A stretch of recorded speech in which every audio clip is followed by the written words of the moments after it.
the first thing I wrote here was prerequisites for receiving Quranic guidance for believers. Now, the first item there is your moral compass is still intact. If you really want to benefit from the guidance of the Quran, your moral compass needs to be intact. What does that mean? In simple language, here's what that means. Every human being, Allah has gifted them with a moral calculator inside them. Every person is a moral human being, every human being. Allah put the ruh inside every human being, yes or no? That ruh was in the company of Allah. It was given the knowledge of the basics of the right and the wrong, and even knowledge of Allah Himself.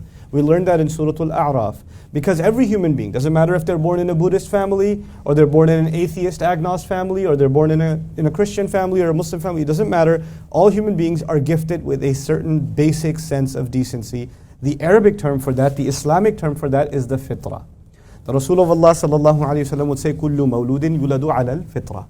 Every human being was given or was born with the fitrah. It's a very famous hadith of the Prophet sallallahu alayhi wa sallam. Okay, now, having said that, what does that practically mean? Practically what that means is, even when a man is, or a woman is 30, 40 years old, and they're not Muslim, even if they're not Muslim, they still have a sense of, man, that guy is getting beat up on the street, that's not right. Or these people stole money and didn't give it back, that's not correct. Or they shouldn't be insulting their coworkers that way, that isn't right. They have a sense of justice inside them. It didn't come from necessarily even their, actually you go across cultures, it's not even from the upbringing. If you go across cultures, different cultures, you'll find everybody has a sense of justice. Everybody has a problem with injustice. Everybody has respect for the truth. Everybody has a disgust for lying. Even if they may be engaged in lying once in a while themselves, if you were to ask them, do you think lying is wrong? Overwhelmingly, what are people going to say? Yeah. You know what that means? That their moral compass is still intact. There's some part of that fitrah is still alive in there. Okay. Now, I wrote on top for believers. You see that? Prerequisites for receiving Quranic guidance for believers. I put a qualification there. So it kind of raises an interesting question. How could you be a believer, a Muslim, and your moral compass is not intact? Why would I put that there? Because it's possible. It's possible that somebody's Muslim and they've lost their moral compass. They don't have a conscience anymore. It's very possible. It's actually possible that they have a lot of knowledge of the religion and they have no decency left. That's possible too. Allah talks about that problem in the Quran. On the outside a believer, on the inside something filthy, something disgusting. That does happen. Okay. So now how do you and I know that our fitrah is still intact? There are certain qualities that Allah highlights that a human being should have in the Quran that they all go back to the fitrah. So I won't give you all of them, but I'll give you a handful, and you could pick, paint the rest of that picture yourself. Gratitude is a quality that a person should have if they have their fitrah intact. Now let's test that a little bit. If somebody does something nice for you, you're at the airport, you dropped your bag, somebody picked it up and handed it to you. What's at the very least, if you're half decent a human being, what are you going to do? Thank you. Do you have to be Muslim for that?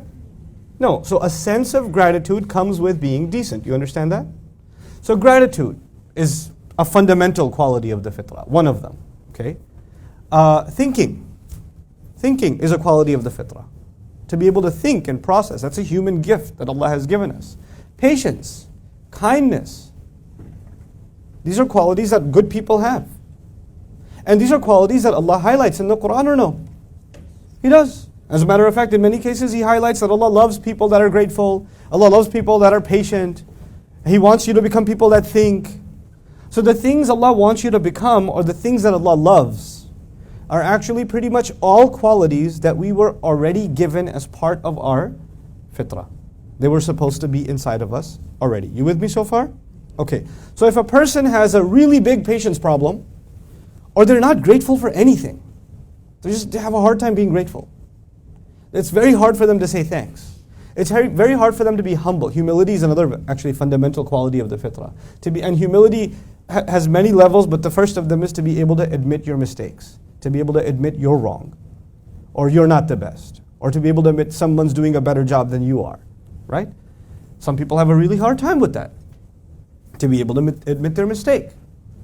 So if your fitrah is not intact, then you're going to have a hard time with the Quran.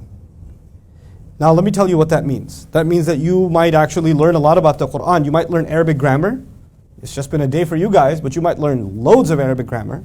You might actually study 10 or 20 tafasir at one time, but you still won't get guidance out of it because fitrah isn't there. So you understand that first prerequisite? Okay? So that's something very internal. Like we have to kind of really gauge ourselves where we are to be able to benefit from this first prerequisite. The second is that you're approaching it as a seeker, not a critic. This is a really important one.